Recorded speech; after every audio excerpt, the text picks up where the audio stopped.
Greetings, and welcome to the Veradigm Update Conference Call. At this time, all participants are in a listen-only mode.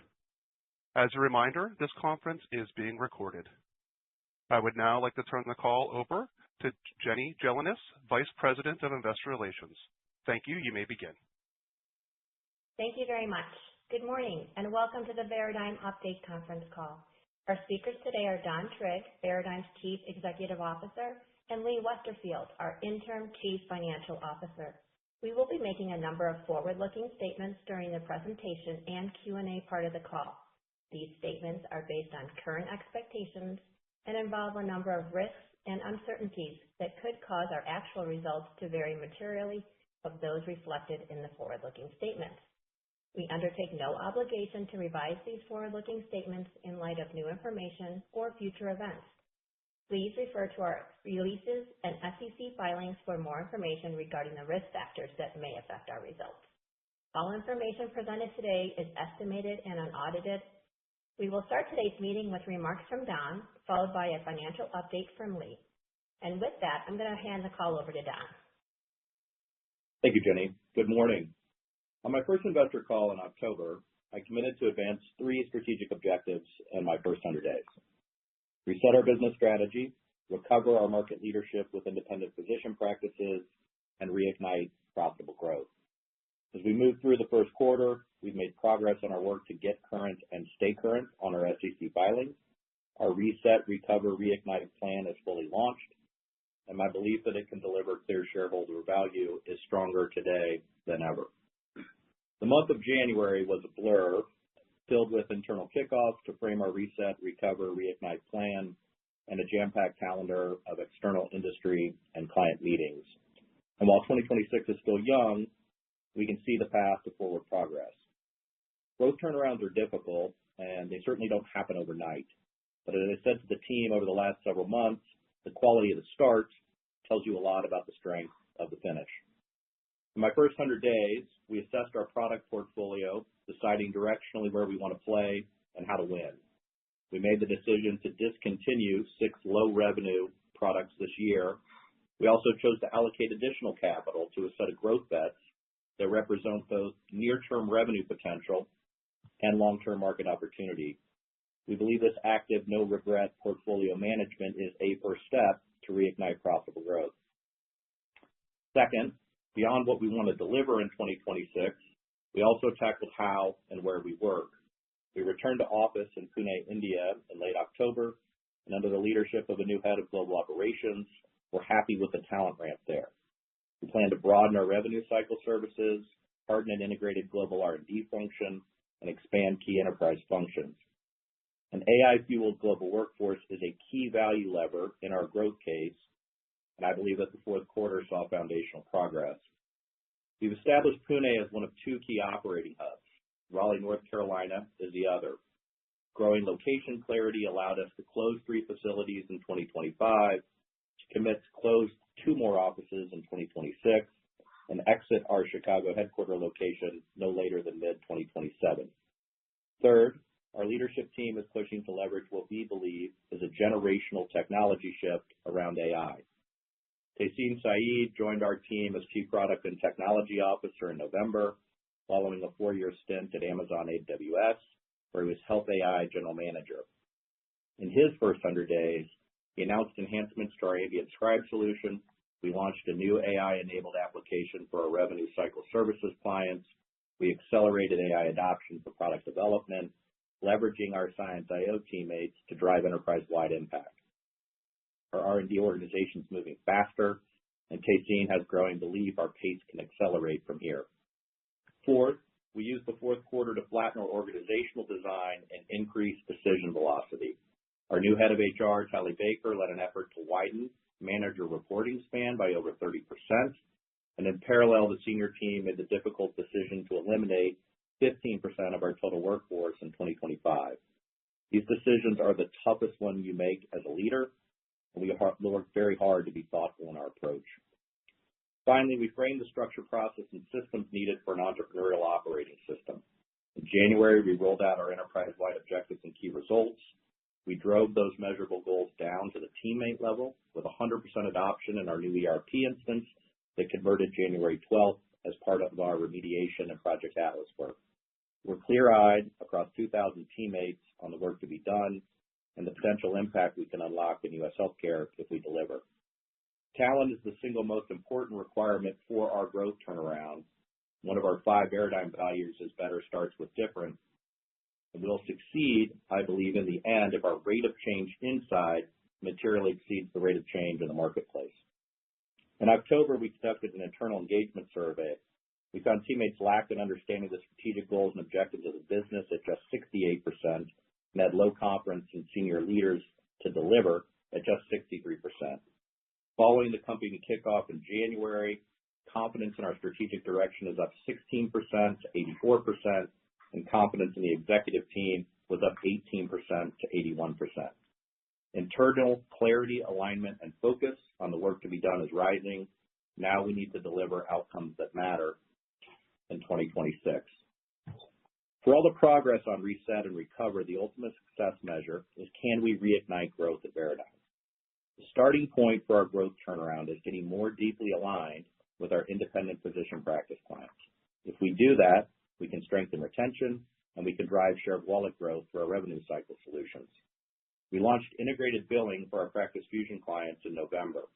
Our small practice clients are hungry for an integrated billing solution. We can now provide one.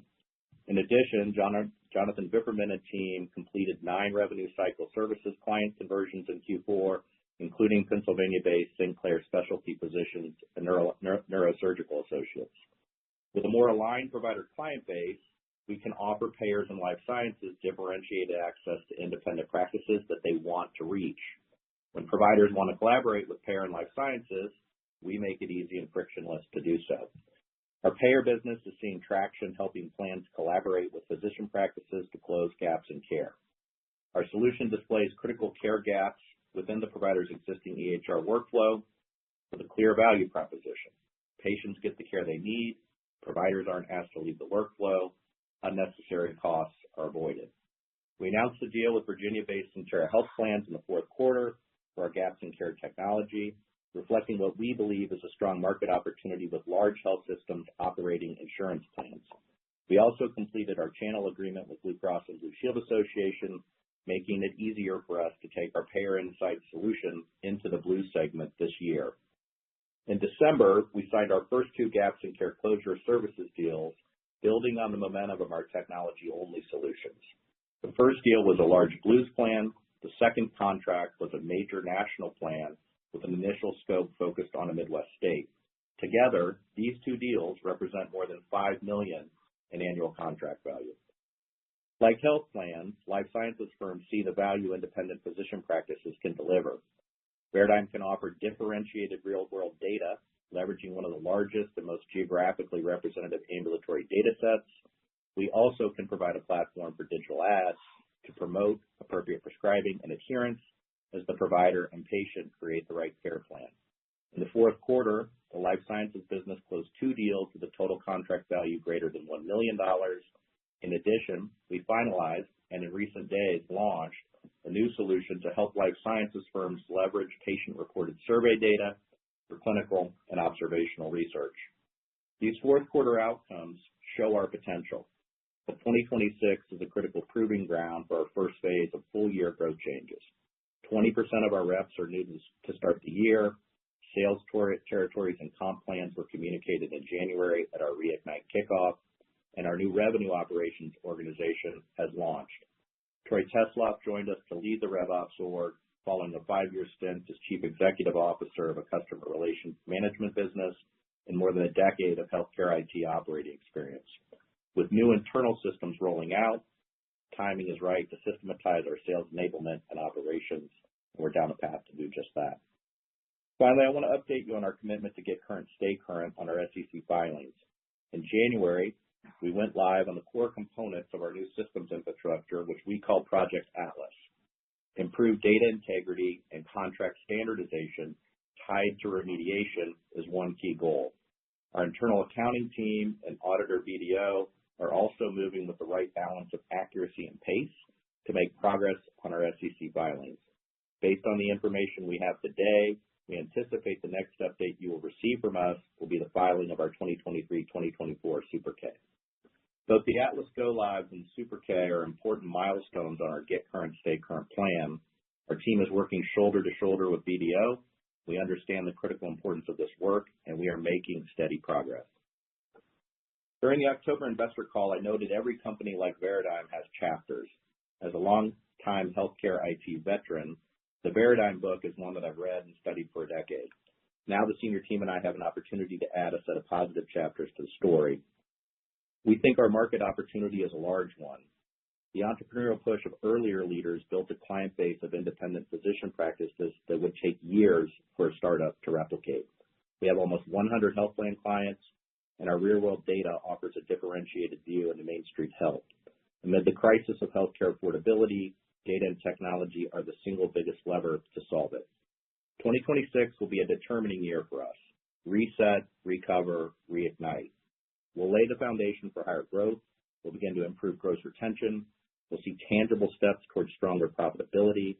And in the process of delivering these key results, we'll create an entrepreneurial operating system that can reignite sustained long-term growth for the business. Change is challenging, and it's exciting. And I'm confident we have a set of leaders with the skill and the will to drive our reset, recover, reignite plan forward. I'm excited to update the investor community on our progress as we reach key milestones in 2026. And with that, I'll turn the call over to Lee. Thank you, Don. This morning, I will be speaking about our 2025 performance and audit progress, then conclude by laying out the steps ahead to get current and stay current with our SEC filings. My message today is this: our fundamentals are stable with a clear opportunity for improvement on the horizon. First, revenue remains steady and is geared to reignite. We closed 2025 in line with our expectations. Revenue was approximately flat with 2024. Looking ahead, new solutions attract new customers and improve the revenue and customer retention and expansion. All serve to reignite top-line performance in 2026 and beyond. Second, while we're still working to validate our full year 2025 EBITDA performance, we can say to you today that our profitability softened in 2025. Atlas-related IT spending and accounting overhead were the primary contributors to additional expenses in 2025. At the same time, as Don framed in his remarks, we have advanced a series of significant operational challenges and are confident that we will recover our historic profitability and build on it. Finally, our capital base remains strong. Net cash remained positive throughout 2025, and we are capitalized well for the road ahead. Now let's turn to our financial performance in 2025. Revenue for the full year last year is estimated to have been in the range of $584 million to $589 million, essentially flat, down 1% at the midpoint compared to prior year. Looking at each of our business segments, Provider, our largest business segment, which generates the majority of our recurring revenue, Provider segment in 2025 is estimated to generate revenue in the range of $463 to $467 million, which is down 2% at the midpoint as compared to the prior year. Drilling down into Provider, we saw declines in payer path clearinghouse, revenue cycle services, and ERP, which were partially offset by growth in both of our EHR solutions, Practice Fusion and Veradigm EHR. Payer and life science businesses, which enable the differentiated access with providers, performed in the following way. Payer and life sciences segment revenue for full year 2025 is estimated in the range of $121 to $122 million, flat at the midpoint as compared to 2024. Drilling down within payer, we saw revenue increase from clinical data exchange and gap closure products, while in life sciences, revenue is flat to down in media and real-world data. Now moving on to cash and debt, we are appropriately capitalized again.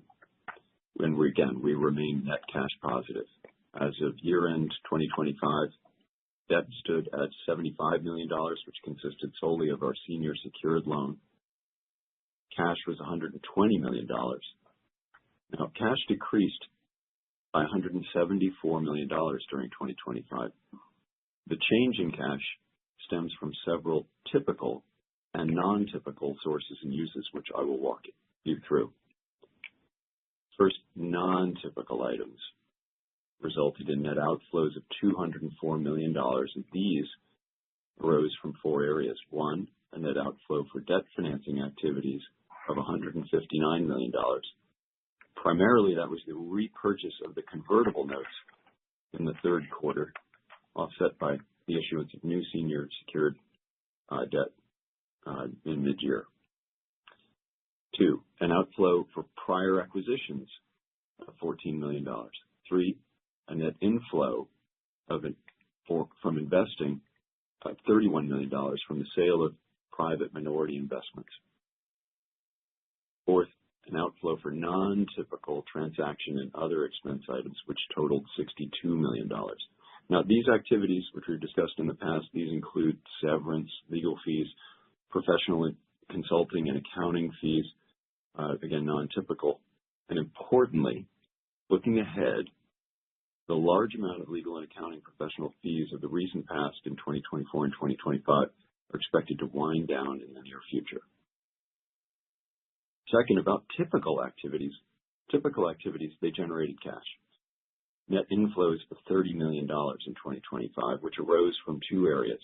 One, simply a net inflow from operational activities of $62 million. These activities are typical working capital, interest, taxes, core business activities.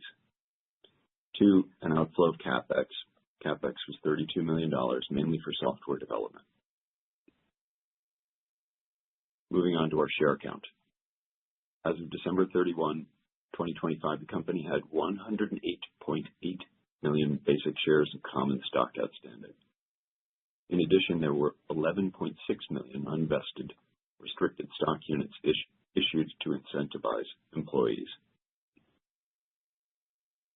Now, I want to report on the progress we've made towards regaining current filing status with the SEC and steps ahead to get current and stay current.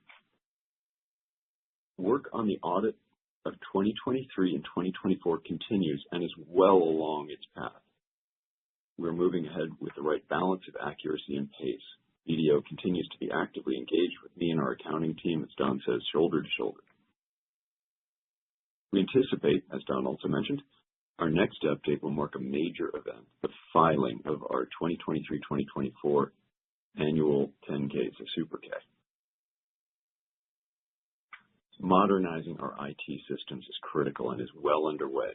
The new news is the recent launch of our new ERP, which occurred in January, an event that marks a major step forward as we migrate financial data from outmoded systems to modernized IT systems throughout the course of this year. The January event was an important milestone, Project Atlas. In order to get current and stay current, milestones ahead are logically complete all past due SEC filings, simultaneously complete the remaining IT application go-lives, migrate financial data, and most importantly, and thirdly, demonstrate with full assurance that we're able to close and file financial statements with accuracy and on time, the consistency you'd expect from a publicly listed company. Those are the steps ahead to get current and stay current. To wrap up, I want to reiterate that our top line remains stable, consistent with our expectations, geared to recover and reignite. We are net cash positive and maintaining a well-capitalized, strong capital position for the road ahead. And with that, let me open up the line for questions. Thank you. We will now be conducting a question and answer session. If you would like to ask a question, please press star one on your telephone keypad. A confirmation tone will indicate your line is in the queue. You may press star two if you would like to remove your question from the queue. For participants using speaker equipment, it may be necessary to pick up your handset before pressing the star keys. Our first question today comes from Jeff Garro of Stephens. Please proceed with your question. Yeah, good morning, guys, and thank you for taking the question. I'll start off by following up on the filing progress. Certainly seems like some important milestones hit there and some good progress, and certainly recognize that I think seek to avoid a trap of giving specific deadlines. But any further comments on the pacing of the work, on the visibility into future milestones, and maybe though if you could confirm that you do expect to get current and be able to stay current here in calendar 2026, that'd be helpful. Thanks. Yeah, just thanks for the question, Jeff. I appreciate it. So I think we're trying to be pretty intentional in terms of laying out the order of operations. We've got to get current. We've got to have conviction that our systems and process support stay current, and then apply to relist shortly thereafter. So that's sort of the sequential dimension of it. And as I said in my remarks, we want to make sure that we're moving not only with the right pace, but the right level of accuracy. So that's the framework, one. Two, we absolutely remain focused on getting current in 2026. And I think as Lee emphasized and I emphasized, we think there's meaningful progress that's played out. The systems infrastructure for remediation, January 12th, was a meaningful milestone for the business that we think there's upside leverage in, by the way, from an operational performance perspective. And we think the Super K will also be a meaningful milestone. And so our intention is to continue to update folks on progress against stay current tied to milestones. And we think the Super K will be the next milestone that we'll be talking to you about and updating around this topic. Great. Appreciate those comments. And maybe to turn to a different topic, appreciate that we now have these preliminary 24 and 25 top line results, and we're 45 days into 2026 here, and given kind of where you are in this story, I understand that you're not likely to rush to give formal 2026 guidance, and clearly you haven't yet. But if you could give some comments on kind of directionally how you see 26 versus 25, and what the biggest swing factors are likely to be in your 2026 top line performance. Yeah, look, I think it's a great question. One, just on communication around financial performance and guidance, the principles we talk about internally are we want a high performance set of objectives for the business. We want to be transparent around how we're performing against those objectives. But critically, we also want to make sure that the data is accurate. And so that's the three-part test that we use for how we think about both updating you on retrospective performance, but also setting out prospective objectives for the business as well. Secondly, I'm really excited about what I see as the growth potential sitting inside the business. And I talked a little bit about it inside the script. I think the independent practice footprint we have is really hungry for technology and data strategies around financial and operational performance. And one of the things that attracted me to come to Veradigm is how underpenetrated we are from a revenue cycle perspective. We GA'd our integrated billing solution. Less than 2% of our Practice Fusion clients have our integrated billing. And then if you look at the solution set as a whole, only 5% of our total practice count has revenue cycle. So I think there's huge growth potential associated with just being more effective in terms of how we get aligned with our clients, get aligned with them on operating and financial objectives for the practices, and in the process positively impact retention and drive share of wallet growth around revenue cycle. So I think there's a really strong growth story to be told there, and we're in the middle of driving performance against it. The second thing I would say is in the payer space, as you know, there's a lot of interest in rethinking their strategies around provider network management. And I think people underappreciate the brand strength that we have around understanding independent practices, understanding what it looks like to provide technology to them that isn't an obstruction to their workflow challenges and what they're trying to deal with, And so I'm super excited about what we're doing around chart retrieval, payer insights, where we're providing gaps in care closure capabilities, and as I said in the script, 2 very large deals around larger gaps in care closure services strategies tied to both a large Blues plan, which is a segment of the market we like, and also a large national plan that ultimately could be multi-state if we can prove out the impact around the initial scope of the relationship. So I think there's plenty of growth potential in this business, and plenty of excitement on my part as I sort of hit the 150-day mark around what we can prove out to our clients and to investors over the course of 26. Great. I appreciate all those comments and appreciate all the detail on 4Q bookings and new business development activity in the script. That was interesting and helpful as well. One more follow-up for me, and I'll jump back in the queue. And you started to hit on some of this, Don, but we'll want to ask about the product portfolio refinement. If you could give us any detail on specific products or areas of the market that you're looking to get out of. And again, I think you did hit on this, but any more of the growth opportunities you're looking to invest more in. And you said that the products that you're exiting are low revenue. If in aggregate you could kind of size those up so we could think about the headwind that might represent as you look to put more energy, effort, and dollars behind the more interesting growth opportunities. Thanks. Yeah, I think one, I wanted you to hear the discipline that Tehseen Saeed and I are bringing to looking at everything in the portfolio with fresh eyes and really thinking about not only the market potential, but the gross margin profile of those products, and how they deliver against expectation of shareholders. So that's the first important thing I wanted you to hear. Secondly, we felt like there were some no regret decisions that we could make around smaller revenue solutions. And I was fairly intentional in my language there. I said over the course of 2026, we want to obviously work through that in terms of those transition strategies with clients. And that'll give us a fuller and more accurate view of what is a relatively small set of solutions on a top-line revenue basis.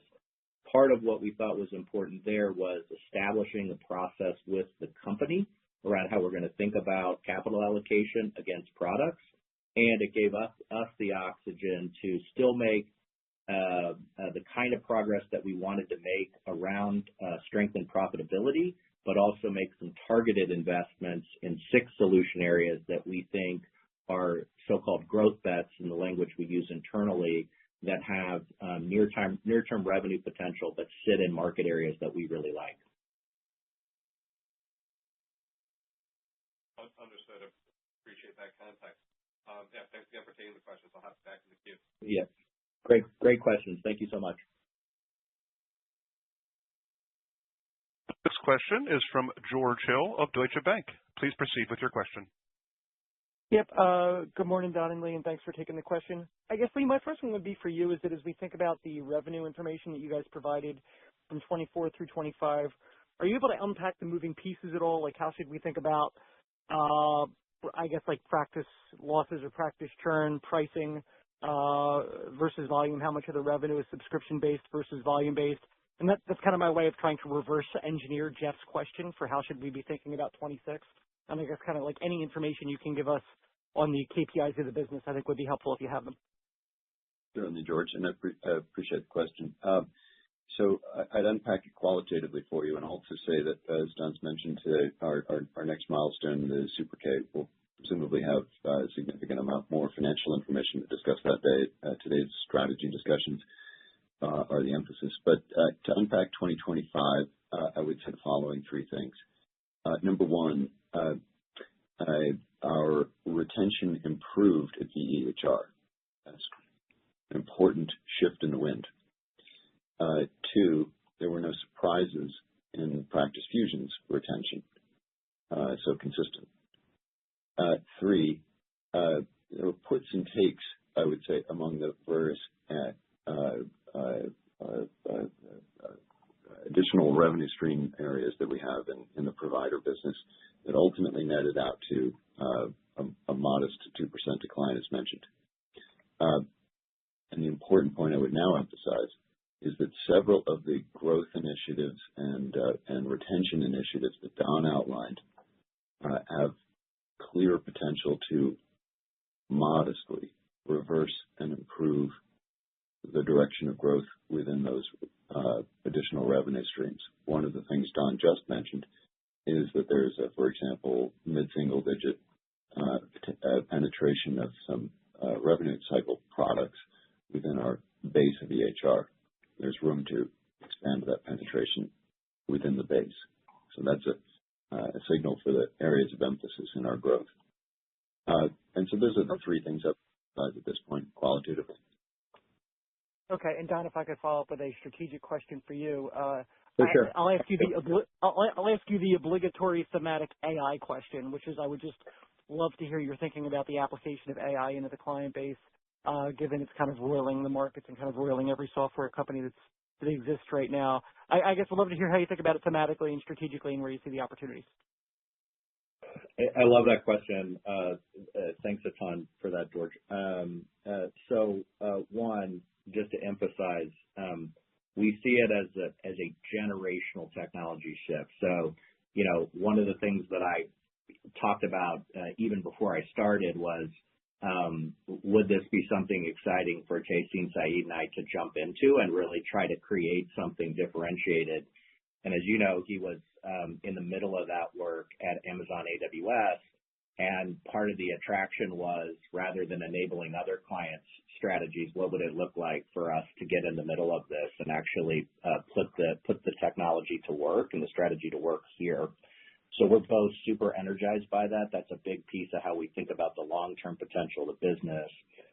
Secondly, revenue cycles was a really obvious starting point, and the solution capability that we launched is a good use case on what we think some of the proximate potential looks like. I love the strategies around some of the clinical use cases, but we think the low-hanging fruit is absolutely in the administrative and revenue cycle areas. And so if you look at what we did with the reporting capabilities that we generated for our revenue cycle solution clients, George, you have a set of clients who are leveraging contractually obligated monthly and quarterly reporting activity. We were able to use AI to reduce the manual effort around our client executives to go assemble the data for those clients.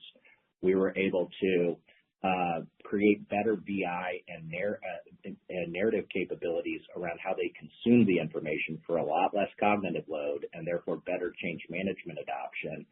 And ultimately, those capabilities end up being ones you can push out to all revenue cycle clients in a way that expands beyond the scope of what you're providing client executive capabilities today. And so we started there with intentionality because that same margin impacting, client impacting activity is extensible to the work that we're doing around gaps in care closure in the payer space. And it absolutely can create lift in terms of how we think about both the impact and the margin profile of what we're doing around real-world data. So we're going to start there in terms of client-facing focus. And then there's a massive internal effort that Tayseen is leading, both on technical and non-technical areas of the business, to really be AI first and forward-leaning around how we think about workforce. And we think that's going to have really large and impactful to the strategy as we play through 26. So it's a huge opportunity for us, and we need to lead on it. Great. I appreciate the call. Thanks. I'll hop back in the queue. The next question is from Charles Rhyee of TD Cowen. Please proceed with your question. Yeah, thanks for taking the questions, and thanks for all the comments so far.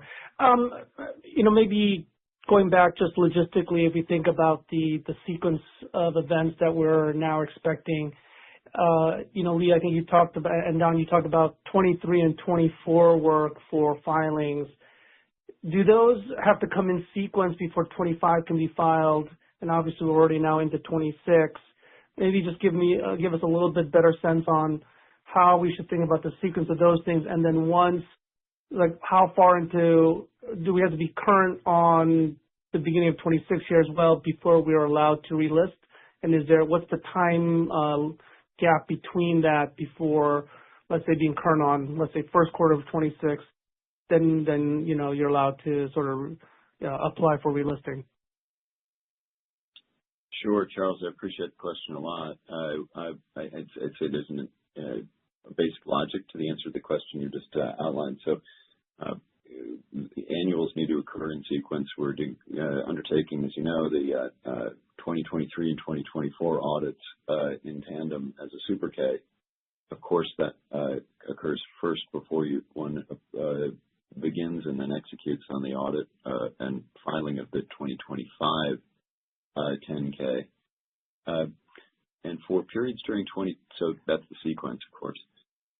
And work and the pace and accuracy, I emphasize here, is so important, because if you think the long game here around being assured that not only we get current, but that we stay current, the systems as well as the filing dates are mutually critical. And so the launch of Atlas, the implementation of systems, the procedures and stepwise functions of closing and preparing for filings are all activities that need to be performed and demonstrated to really solid satisfaction, so that we can stand fully assured as a company that we're able to, again, get and crucially stay current. So we're performing a lot of internal tests about the performance of our team and demonstrate that full assurance before we consider declaring that we are current and able to stay current and then relist. That would ensue after the 2025 filing as a matter of course. And then, okay, so the Super K, the way you guys talk about this Super K coming, is it fair to kind of infer that the work there is pretty far along, and it feels like it sounds like that could be coming? I don't want to put a time, per se, time frame on it per se, but it does feel like it's coming, nearish, kind of soonish. Does 25 work not start? Has work on 25 already started? I guess, or does that Super K have to be filed for you guys then to start working on 25, and then obviously then 26 as well? For the Super K, I used the phrase intentionally, well along. You're correct. I think it's prudent to specify a date, but the work is well along with the 2024-2023 Super K. We'll certainly look forward to making an announcement and then being back with you all when the time is right and the filing is very near. There is work, of course, that we're able to and have begun on the 2025 audit. But I would not want you to take away the impression that is a snap of the fingers that occurs almost instantaneously. There will be a considerable amount of work together with BDO to demonstrate our accounting and perform to their audit standards before we can file the 2025 10K. But yes, work is well underway. Okay. And then obviously you guys have talked about a bunch of, maybe Lee, and then I have a question for Don. You mentioned, obviously, we've gone to $120 million in cash. You laid out the pieces that kind of takes us from 294 to 120. Can you give us a sense for uses of cash expected in 26? I know you mentioned earlier, costs related to accounting and the restatements, all that. It should drop materially. Can you give us a better sense, like, how should we think about cash flow from operations and net cash for 26? Sure, it's an important question. I'm not going to break new ground on the Q&A on the topic of what would really be forward-looking on specifics, but I'd characterize what I've characterized as our balance sheet remains quite strong with net cash positive. I would not anticipate a change in that over the coming 12 months approximately in regard to our net cash position. By that I mean to say Don is gearing the company to be a unified enterprise with internally generated performance, as well as a focus on the ability to choose which products we're emphasizing and perform those growth bets as one company.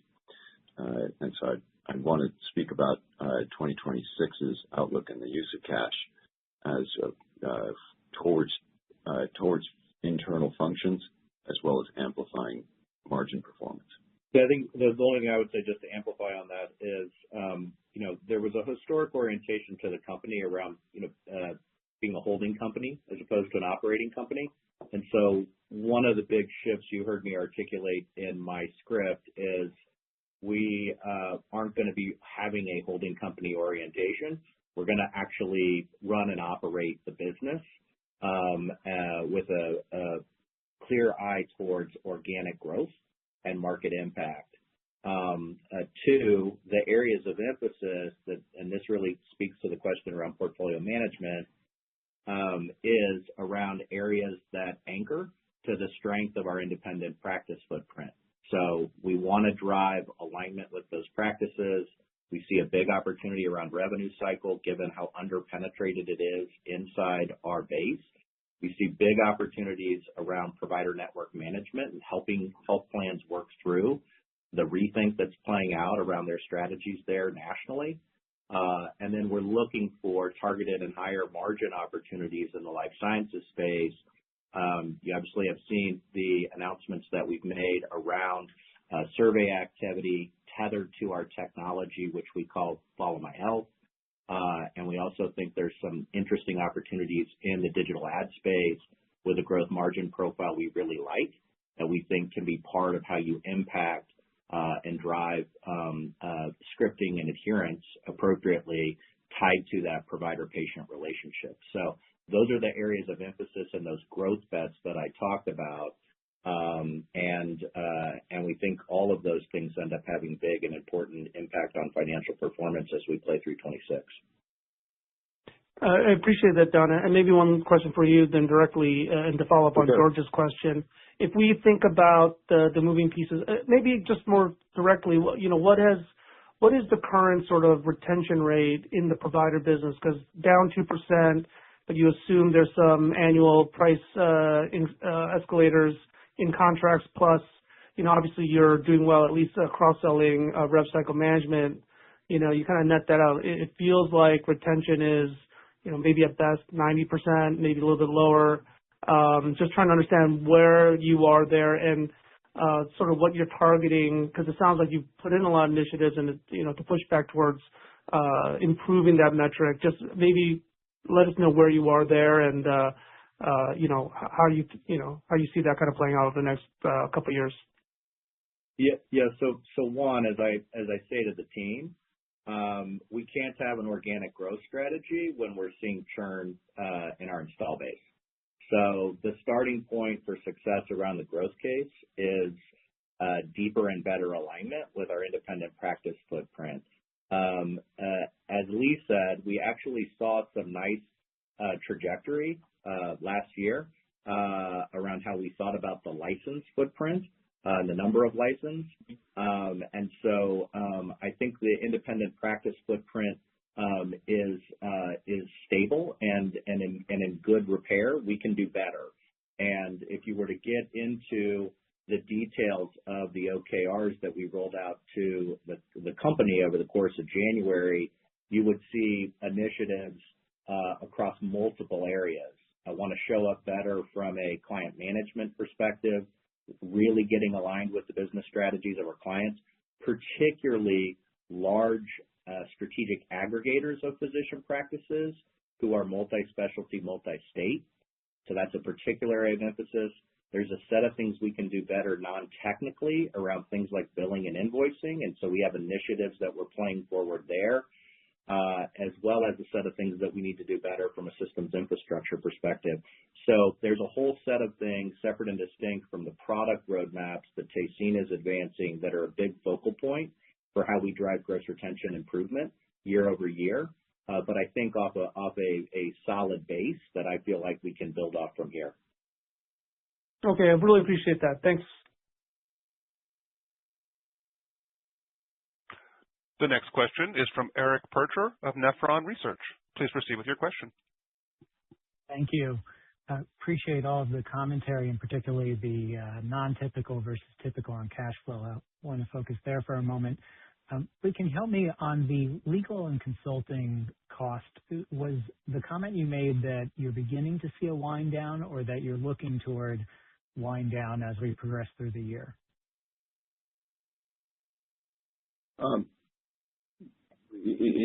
The answer to that question is to speak about it, on 2026 as a full year rather than the periods during the year. The immense amount of activity that was required in 2024, early part of 2025, to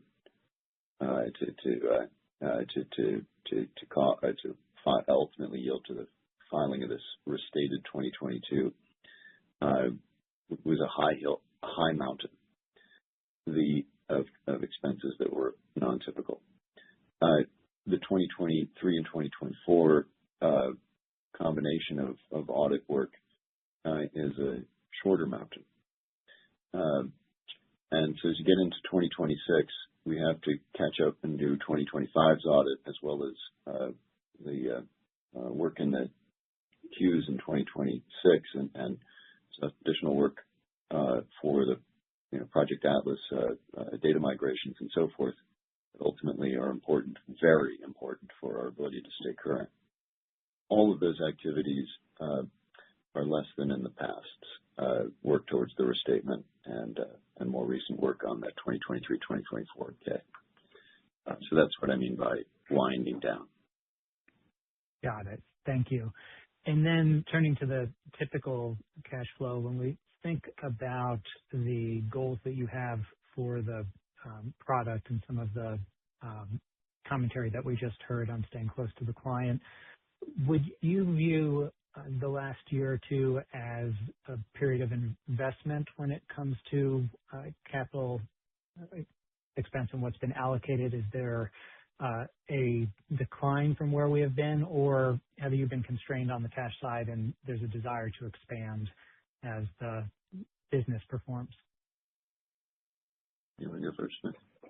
Yeah, look, my view of the business is a little bit of a current state assessment in terms of where we are and how we move forward at an accelerated rate. I think there's plenty of growth potential sitting inside the current portfolio of products. As I said, we're also actively looking at solution areas where we've seen declining or flat revenue and asking hard questions about how we want to think about those assets. So I feel like the capital investment that we have is sufficient today to drive the rate of growth that I want to try to deliver around the business, which is something meaningfully better than approximately flat. Okay, that's helpful. And then the last one is, we didn't get a lot of questions on payer and life sciences. Obviously, there's been a lot of tumult in some of the end markets.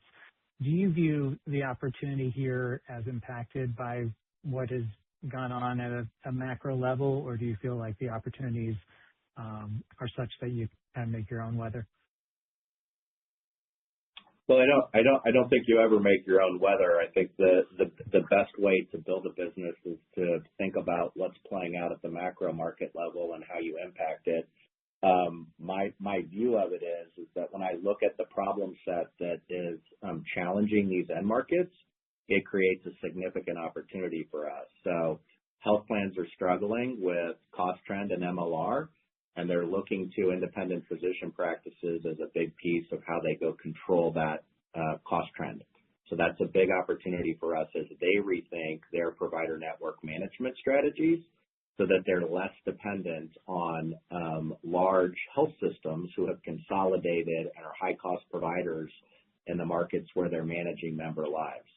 Similarly, in the life sciences space, whether it's pre-approval or post-approval, I think our practice footprint is super relevant to how folks want to think about leveraging the provider-practice relationship to impact stage 3 clinical trial activity, where they have their largest spend area through to approval. I think it also is an area, and for us, a very high gross margin area, where we can have a structural relationship around targeted advertising that has some potential really significant secular tailwinds as that entire space gets rethought regulatorily over the course of the next number of quarters and years. So we're absolutely thinking about the macro environment. One of the things that I'm pressing the team on over the last 120 plus days is to not be internally focused exclusively, but to focus on the market out in. And so that's a huge opportunity for us as we launch Q1 and we get out and start talking to prospects and existing clients in the marketplace. Appreciate that perspective. Yep. Thanks so much. Listen, I'm going to just wrap up this morning. I want to thank everybody for taking the time to join us on the call. As I said, this is going to be a determining year for Veradigm. Reset, recover, reignite. I think we're in a good place in terms of resetting the business strategy. I think the foundational pieces of our strategy to recover, both from a get current, stay current perspective, but also in terms of our financial performance and long-term growth, are now in place and being advanced. And ultimately, I think what we're excited about is the chance to come back to the same group a year from now and start to articulate what it looks like to really reignite growth with this business and drive a higher trajectory, higher impact business forward from here. So thank you very much. We appreciate your time, and we look forward to speaking to you with the next bit of milestone-based progress around our get current, stay current strategy. Thank you. Ladies and gentlemen, thank you for your participation. This does conclude today's teleconference. You may disconnect your lines and have a wonderful day.